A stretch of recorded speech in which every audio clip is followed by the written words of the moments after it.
अस्सलाम वालेकुम रहमतुल्लाहि व बरकातुहू। मोहम्मद नबील उकारा से पूछते हैं, मुफ्ती साहब, ये जो मौज़े पहने जाते हैं इनकी मुद्दत कितनी है?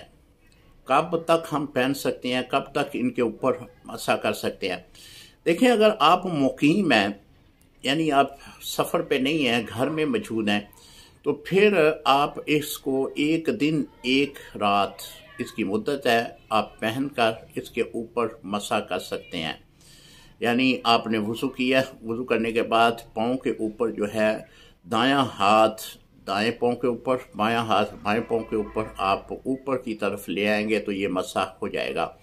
अगर आप मुसाफिर हैं तो फिर इसकी मुद्दत 3 दिन और 3 रात है, यानी 3 दिन 3 रात बगैर उतारे आप इसे पहन सकते हैं और इसके ऊपर मसा कर सकते हैं। और मौज़े जो हैं वो पाकी के ऊपर पहने जाएंगे। आपने वज़ू कर लिया है, वज़ू करने के बाद अब आप मौज़े पहन लें। अगर मुकीम है तो फिर आप ज़ोहर की नमाज के बाद पहनते हैं तो अगले दिन की ज़ोहर की नमाज तक आप मौज़े जो है वो पहन सकते हैं। इसी तरह मुसाफिर जो है वो 3 दिन 3 रात इसकी मुद्दत है। अस्सलामु अलैकुम रहमतुल्लाहि व बरकातुहू।